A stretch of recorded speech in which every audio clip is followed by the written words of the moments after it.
how to fix them. Find the perfect position, the ideal placement on the pedal for maximum controls. Ideally, that's in the center of the pedal where you find the best momentum with the beater swing.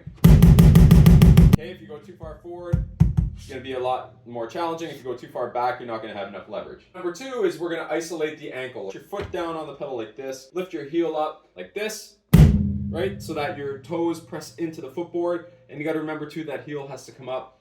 And the best way to know if you're doing it right is if this muscle back here called the calf muscle contracts, right? So like this. If we're twitching quite a bit, we need to slow it down. So we need to find a nice consistent tempo that our spring tension allows us to do.